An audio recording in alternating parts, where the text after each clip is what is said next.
Jingle all the way. Oh, what fun it is to ride in a one-horse open sleigh.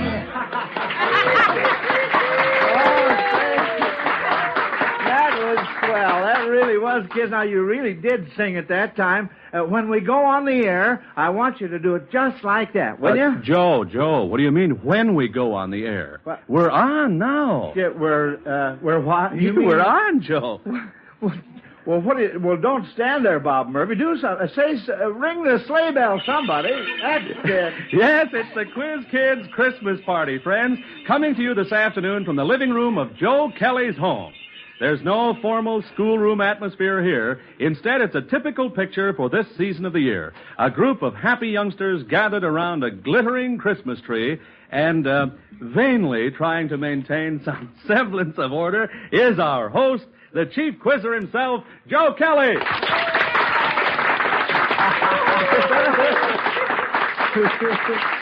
Well, thank you, Bob, and hello, everyone. Welcome to the Quiz Kids Christmas party. We've invited some of the children here in the neighborhood to our party, and we have a few grown-up friends here, too. In fact, I wouldn't be at all surprised if the walls of the Kelly home aren't bulging quite a bit.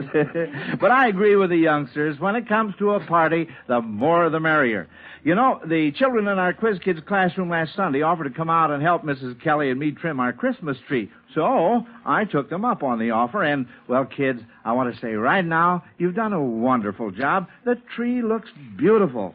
And say, I understand you quiz kids have worked up a Christmas program as sort of a surprise for teacher.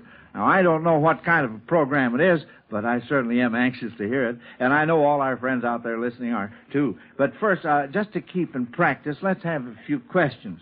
Now, we'll just sit down here on the floor around the Christmas tree like here. If Grandpa Kelly can make it. I couldn't miss the floor, really. Well, as usual, we'll start off with roll call. First, Joel. I'm Joel Kupperman, and I'm 12 years old in 8th grade in the Volta School. Lonnie? I'm Lonnie Lundy. I'm 13 years old and in the 8th grade at Lincoln Junior High School in Park Ridge, Illinois. Ruthie? I'm Ruthie Duskin. I'm 14 years old and in 3B at South Shore. Patrick? I am Patrick Owen Connell. I'm 11 years old and in 7B at the Fort Dearborn School in Chicago. And little Melvin. I'm Melvin Miles. I'm 5 years old. I go to kindergarten in Norwood Park School. Well, fine. Now that we've counted noses, here we go with the first question. You know, during this Christmas season, Evelyn Stewart of Buffalo, New York, has been thinking of children in other lands all over the world. She wonders if you quiz kids can say Merry Christmas in any language other than our own. All right, Ruthie? Well, I think in French it would be Joyeux Noël. Well... Or something on that order. Maybe it would be Noël Joyeux. I'm not sure which it is. That's just what it would be. That's fine. And, Lonnie? Well, I don't exactly know a foreign language, but I can give you it in languages that aren't English, like Pig Latin. Pig Latin? Well, all right. How do you say Merry Mary Christmas? May Ismus Cray. That's good. Or else an Ibe language. That's Myber, Ibe, Cribus, Mibus. Oh, that's just dandy, yes. Uh-huh. And little Melvin has his hand up. Well, all right, Melvin. I was going to say the same thing. I could say too, so seeing as when Lonnie said it in Pig Latin, I could say it in Polish. Oh, in Polish? Well, all right. Let's hear Merry Christmas. Wesołe Świąt. Well, what do you know about that? That's fine. Oh, say, by the way, have you kids heard why Santa Claus is giving his reindeer umbrellas for Christmas presents this year? Have you heard, Pat? Well, would it have something to do that what goes up the chimney up can't come down the chimney down, or that old joke? No. Lonnie? Well, might have some connection with their their name, reindeers. Well, you're warm. Ruthie? Well, maybe it would be to keep the rains out of their faces. You're pretty close. It's to keep them out of the reindeer. Oh, dear. Oh, I just had to get that in there. That's all right, too. Well, now, here, the next question here is from Miss Doris Bredenberg of Seattle, Washington. And she wants to know what opera characters might have used these familiar present-day signs to advertise their business. First, a red and white striped pole. What opera character, Patrick? Well, that would be Figaro, the Barber of Seville, and the Marriage of Figaro. He was a barber. Right. Absolutely. Who, he says He combed the men's hair by day and made love to the ladies by night. Yeah. And how about the sign of the flying red horse? What opera character? The sign of the flying red horse. Pat? Well, it might be the Flying Dutchman. Well... He flew. No, not on a horse, but... No, not exactly. Joel? Well, wouldn't it be Brunhild in the Ring operas? Well, you're very, very close. Very close. Did we give up on this? Ruthie? Well, I think it'd be the Valkyries. That's right. Absolutely. That's right, Ruthie. That's very good, children. As usual, we're sending a fine Zenith transoceanic shortwave portable radio to Doris Bredenberg of Seattle, Washington, for sending in this question that you have answered correctly. Now, if you miss a question this afternoon, Alka-Seltzer's reward will be the same as it usually is, a big Zenith radio phonograph combination. You know, the wear and tear of Christmas shopping is getting a lot of people down, including Sally Mitchner of Minneapolis, Minnesota. And with only a few more shopping days to go, she wishes she had a few of those remarkable mythological characters to help her shop. Can you tell us a few that might be helpful, Pat? Well, Hercules would be very helpful, so he could carry all the presents. That's right. And yes. Minerva would be fine, too, so she could think of what to get. Yes. And Aphrodite would be so beautiful that the men would clear out the way. Yes, sure. She'd charm them so much. Oh, she would, yes, definitely. And, Ruthie? Well, I think Mercury, because there was one couple that he visited once, and he made their cups so that it was always flowing with water. So maybe he could make our pockets so they were always flowing with money. Which would be wonderful, especially around Christmas time, wouldn't it? And Joel? Well, Argus, because he had 100 eyes, and there's a lot of things that we want to get. And also Mercury again, because he could fly, and there'd be no trouble about transportation, because you just could fly over the heads of the crowd. That's true. And Lonnie? Well, I was going to say somewhat what Joel was saying. Perhaps Phaeton, he drove the chariot of the sun. That would provide transportation. And also Cupid would make the clerks real friendly and everything, possibly. He certainly would. And also Atlas, if he held up the world, he could also hold up a few Christmas packages. That he could. And Melvin? Well, maybe I don't have as quite as entertained to the question here, but I could say maybe the shoemaker and the elves, because the shoemaker was getting very poor, and the elves helped him. He made the shoes for him, and they got more money. Then, then the work was all done. Then they could sell it faster, and then the wife gave them some clothes. Yes, well, now, that's all right, Melvin. Yes, sir. Those were all very good answers, kids. I'm awfully glad that you brought all of those out. Now then, here on this next question, Max D. Reed of Portland, Oregon, wants to know why this year, but never before and never again, the sequence 1 dozen, 2 dozen, and 4 dozen signifies happiness. 1 dozen, 2 dozen, and 4 dozen. Joel? Well, 1 dozen would be 12. 12. That's the 12th month of the year. Yes. 2 dozen is 24. 24. That's the 24th day is Christmas Eve. Yes. And 4 dozen is 48, and that would be 1948. That's absolutely right, Joel. Yes, sirree. December 24th, 1948. Now, Mrs. Charles Donnelly of Corpus Christi, Texas, wants a white Christmas so much this year that she thought up this question. It's all about white animals. Who was chasing these white animals in literature? First, a white whale. Who was chasing a white whale? Lonnie? Well, that was in the story Moby Dick. Moby Dick was the whale, and let's see, Who was chasing? It was a cannibal. No. Well, the ship they were on was the Pequod. I know that. Well, all right, but Captain Ahab was the Captain Ahab. That's the answer. Yes, sir. And how about a white rabbit? Ruthie. Well, that was Alice in Alice in Wonderland. She chased him down the rabbit hole and right into Wonderland.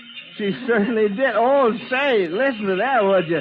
Those sleigh bells really have a merry sound, don't they? And quiz kids, that means that school is over, and it's time for the fun to begin. Oh, boys, I'll bet you quiz kids have been wondering about those presents under the Christmas tree, haven't you? Well, so have I. And if someone will just help me get up off the floor, we'll have a look. Yes, sirree. Oh, no, Melvin, thanks. I'm afraid you'll have to... I'm afraid you'll have to spend a few more seasons working with your road gang before you can tackle this kind of job. Say, Bob Murphy, Yes, suppose Joe? you take over while we take a look at our Christmas presents. Well, swell, Joe, and I'm glad to have this chance to talk to the folks listening in. I know you're going to be mighty busy during the next 5 days, friends, and I also know that you don't want to wake up Christmas morning with a cold. But have you noticed Old Man Cold is really making the rounds? Let's hope he doesn't catch up with you. However, if you should feel a cold coming on, remember Alka-Seltzer. Yes, remember and try Alka-Seltzer for fast relief from much of your cold distress. Here's the ABC Cold Comfort Treatment. A, Alka-Seltzer. B, be wise. Beware of drafts, be careful of your diet, and be sure you dress sensibly and try to get more rest than usual. And C stands for comfort. The comfort an Alka-Seltzer gargle can give a sore throat caused by a cold. Well, there it is, friends. Alka-Seltzer's ABC Cold Comfort Treatment, as easy as ABC to follow and really effective. Just try it and see for yourself. Remember, when you begin to sniffle and sneeze, start Alka-Seltzer's ABCs. Get Alka-Seltzer at any drugstore and say, better buy that extra package, too. That's the wisest thing to do. Say, Joe, how are you and the quiz kids coming along with those presents? Oh, fine, Bob. Fine, just fine. What do you know? Here's one left over here, kids. Let's see. Bob, it has your name on it. Well, Here. thank you very much, Joe. This is very nice. You're welcome, Bob, but don't stand there just holding it. Open it up and let's see what it is. We all want to have a look at it. Look, I can tell by the gleam in your eye you already know what it is. No. Let me... Bob, why, of course. Holy I smokes, don't. Joe. Look at Let's this see. thing here. Well, what do you know? It's a cup and saucer, and the biggest cup I ever saw, sir. Oh, yes, sir. Say, Bob, do you like coffee? Oh, you bet I do, Joe. Well, with a big cup like that, you better drink your coffee black because that waistline of yours will really grow. The pot is calling the kettle black over there. Seriously, Joe, what'd you find under the Christmas tree, huh? Oh, one of the nicest presents I ever received. The quiz kids gave me this beautiful cashmere scarf. Isn't it a dandy? Mm-hmm. Yes, sir. Well, thanks a lot, kids, ever so much. And now let's hear what the quiz kids found on the Christmas tree. Well, what was in your package, Ruthie? Oh, the most luscious pair of yellow Angora mittens with all sorts of colored trimmings all over them. I love Angora. Thanks so much. I should say, they're beautiful, aren't they? And, Lonnie, how about you? Well, I got a swell football game here. It's has a great big board and a spinner, a board that you spin on. It looks like a lot of fun. I'll have to try that out as soon as I get home. That's a dandy, isn't it? Huh? And, Joel? I got a nice little zipper notebook, just what I need. I'm going into high school in February. Oh, fine. Well, did you open it up? Yeah, sure. Huh? What's inside? What's inside, Joel? Please. Huh? Open it way up there. What? A turtle. A turtle, yeah. Oh, surprise on Joel. Joel, he collects turtles as a hobby. Yes, sir. That's a dandy one, too. Well, how about you, Patrick? Well, I think I got the best of all. It's an album of Decca Records with A Christmas Carol by Charles Dickens and Ronald Colman as Scrooge. And I'm going to try that out as soon as I get home, but I'm sure it'll be very fine. good. Well, say, that's wonderful. And Melvin, how about you? What did you get, son? I got a molding set here. Get out. The thing that I've been always wanting, my mother just bought that for a gift, and she said I'm too little, but I think I could work them anyway. Oh, I'm sure you could. Yes, sir. Well, it doesn't take a mind reader to tell that you're all pleased with your presents. But I know that you quiz kids have experienced the real meaning of Christmas this year by playing Santa Claus to a lot of youngsters who are not as fortunate as you are. Yes, and you've been generous, Santa Claus, too. You see, friends, the quiz kids learned about the youngsters on the Navajo Indian Reservation, 150 miles back in the desert near Shiprock, New Mexico. Now, these youngsters belong to families who missed out on the relief work done for Navajos in the last year. So all the quiz kids who have ever been on our program decided to make this Christmas a very, very merry one for these little Indian kids. They have sent a shipment of over 500 new and reconditioned toys, a really wonderful collection of toys, beautiful dolls, books, wind-up trains, musical instruments, a high chair, a doll's house. In fact, just about everything that children everywhere like to have. along with the toys, which are being distributed by the doctor in charge of the hospital in Shiprock, the Zenith Radio Corporation has donated one of their big radio phonograph combinations for the hospital there. Wasn't that nice? So we can say Merry Christmas to our little Navajo Indian friends out there on the desert in New Mexico and know that they are going to have just that.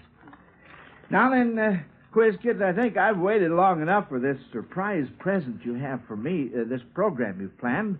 I guess it's going to be a lot like the Christmas stocking hanging over the fireplace. You don't know what's in it until you look, and believe me, I'm ready to take a peek right now. Ruthie, suppose you start us off. Well, I've written a little poem. I suppose it'd be more appropriate a few hours from now, but I'm going to read it now anyway. All right, it's a parody on the night before Christmas called A Visit from the Quiz Kids. 'Twas the week before Christmas at Joe Kelly's house, and the Quiz Kids were gay as a waltz theme by Strauss. Our genial host, the chief quizzer himself, was dressed all in red like that dear Christmas elf. Soon from the piano there issued a chord that sounded like cranking a Model T Ford. Oblivious, Lonnie continued to play, while Pat's Irish tenor went trilling away. Joel, sampling each cookie and sweet, interrupted the music with, "When do we eat?" And wee little Melvin, in his best bib and tucker, stood licking the last of his old all-year-sucker, while I, looking on with envious eyes, wondered if pretzels would increase my size. Yes, the Kellys, the Quiz Kids, our parents and staff, had a wonderful party with many a laugh. But poor Mrs. Kelly was thankful, I fear, that the Quiz Kids, like Christmas, come but once a year. Oh, that was dandy, Ruthie. That was fine. It certainly was. Now, little Patrick here has worked up some sort of a mysterious skit, so I'm going to turn the program over to you, Pat. You tell us what you have, will you? Well, I have written a play, and it's called A Present for Santa Claus. In collaboration with the other Quiz Kids, we have worked up parts, and here is the cast. Santa will be played by Melvin Miles. Twinkle, a chubby elf, played by Bob Murphy. Snowball, the chief helper of Santa, played by Joel Kupperman. Elmer, another chubby elf, played by Joe Kelly. Mr. Baker, played by Ruthie Duskin. Mrs. Baker. Oh, yeah. Mrs. Baker, played by Ruthie Duskin. Mr. Baker, played by Pat Conlon. And Billy Baker, played by Lonnie Lundy. Scene 1, Santa Claus's workshop, 2 days before Christmas. Now, hurry, hurry. Work. There's time for play, but let's not shirk. Let's not do our work by half. When we're through, we'll dance and laugh. Well, we elves get to have some fun, but poor old Santa Claus, all he gets is orders and more orders. He never gets paid for his services. He says his reward is like seeing boys and girls made happy, and I think he deserves something more than that. Why, I think you're right, pal. I mean, elf, that is. Oh, here comes Santa now. Ho, ho, ho, what's this I hear about old Saint Nick at Christmas time? Joy does the trick. Old Santa never need complain. What goes Okay, Yule time. Oh, yeah. Let love reign. Don't leave me hanging on the end. That's all very well now, Santa. That's all very well now, Santa, but just look at your clothes. Look at those gloves. They're at least 50 years old. Oh, ho, ho. Maybe they are a little old, but I'll make them last for another 25 years. Now get to work, Santa. Melvin.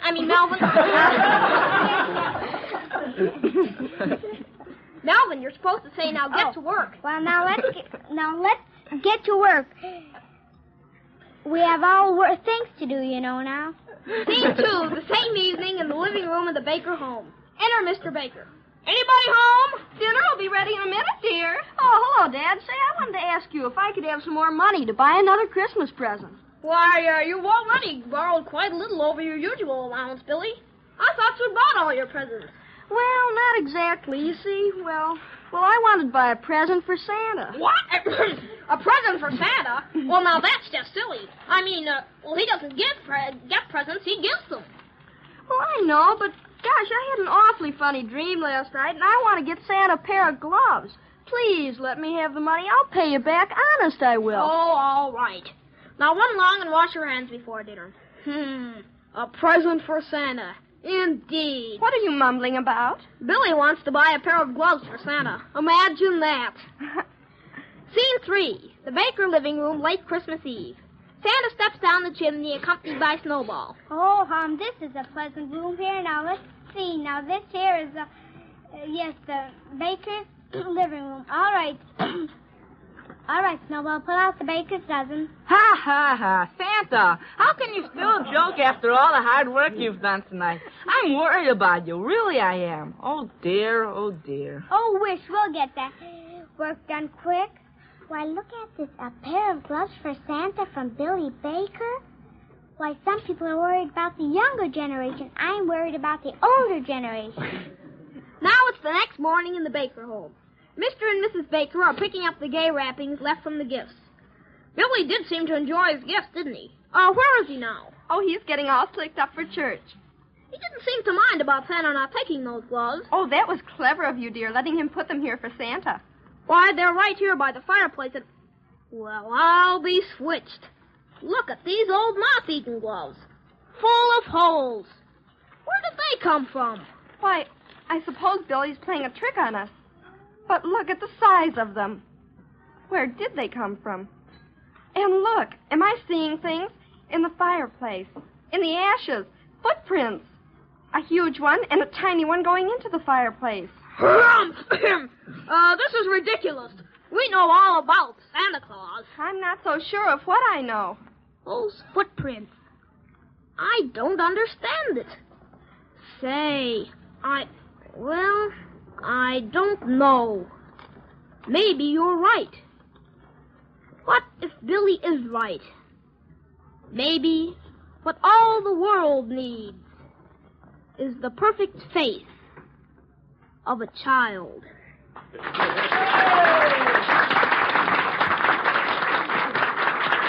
Hey, that was a humdinger. Yes, sirree, Patrick. Now, what's next round here? Well, Joe, you're next on the program. It says Joe Kelly. Oh, well, there's a little mistake there. That's a different Joe Kelly. Different Joe Yes, Kelly? it's my little 11 weeks old grandson. Well, Joe is he here III. today, Joe? Is he here? Well, I should say so. And here he is right here. Well, come on, son. Say something to all the folks out there, all the other little babies. Yes, say something to them. Give a great big plug for Alka-Seltzer. Now, come on. After all, we're coast to coast on NBC.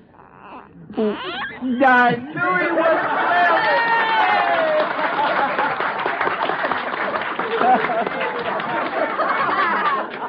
Oh, that's cute. Of course, that's only his grandfather speaking. Yes, sir. Well, now let's see what's next here. Oh, yeah. Say, Joel, what are you going to do for your part of the program? Well, I'm not quite a piano player, but I'm stuck with the piano, so I'll do my best. Oh, fine. Well, what are you going to play for it? Condensation of Waltz in E-flat by Duran. Oh, that'll be dandy. All right, get over there at the piano. Now, everybody be real quiet. You too, Joe the Third.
Joel.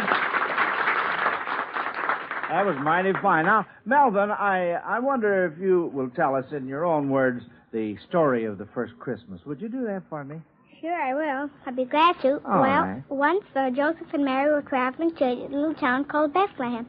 And Joseph walked and Mary rode a donkey.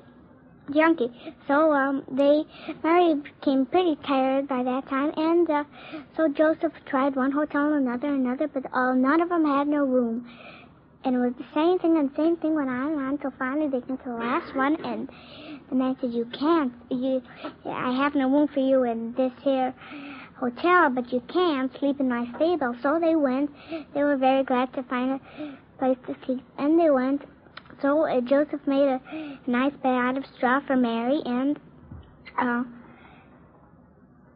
Mary lay down, and also, and just at that minute, a bright star showed of Bethlehem. And just then, at that moment, a little baby infant Jesus was born. And also, 3 wise men were studying the stars, and they saw that bright one. So they went. They said, could this be the star that we've been looking for, searching for? And could that be the star of Jesus? So they went and followed till it finally showed down. And they went in, and sure enough, there it was. It was little infant Jesus laying down, and Mary and Joseph were watching the little baby. And they brought gold and myrrh, some other incense. That was it. Well, fine. That was just fine. Wasn't it? Good for a little 5-year-old. Well, Lonnie, it's your turn now, and what surprise do you have for us? Well, over this week I composed a little Christmas carol that I'd like to sing for you. Oh. I call it The Guiding Star. Oh, well, let's listen to it. Now, everybody be real quiet. Lonnie's sitting down at the piano. All right, fine.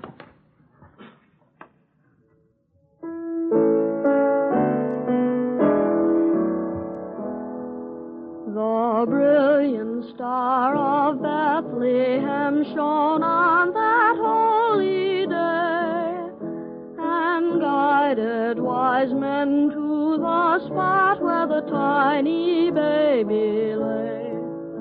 And angels came from heaven above, the tidings glad to sing, to shepherds who had gathered round to worship the new King. The joyous news that reached the world on that first Christmas day has spread throughout the entire earth to guide men on their way. When hope is low, man must but look to that bright star again, to have his faith reborn with peace on earth, goodwill toward men.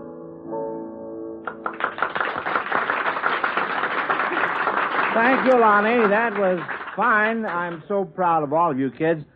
You know, folks, it's been a tradition on the Quiz Kids program to close our Christmas broadcast with a prayer. And right now, I'd like to ask little 5-year-old Melvin to lead us in a Christmas prayer.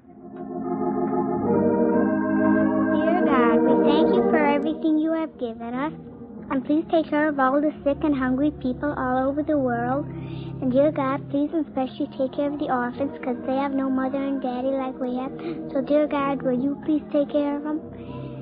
Thank you for my nice baby brother, because not everyone has a nice baby brother like that. Amen.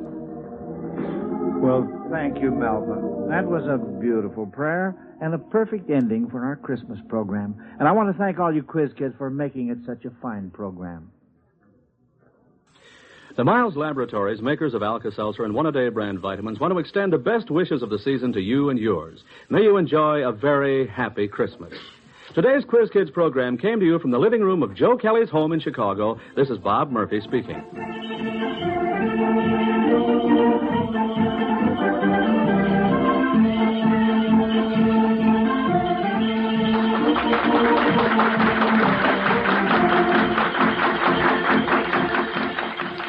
This is NBC, the national broadcasting company.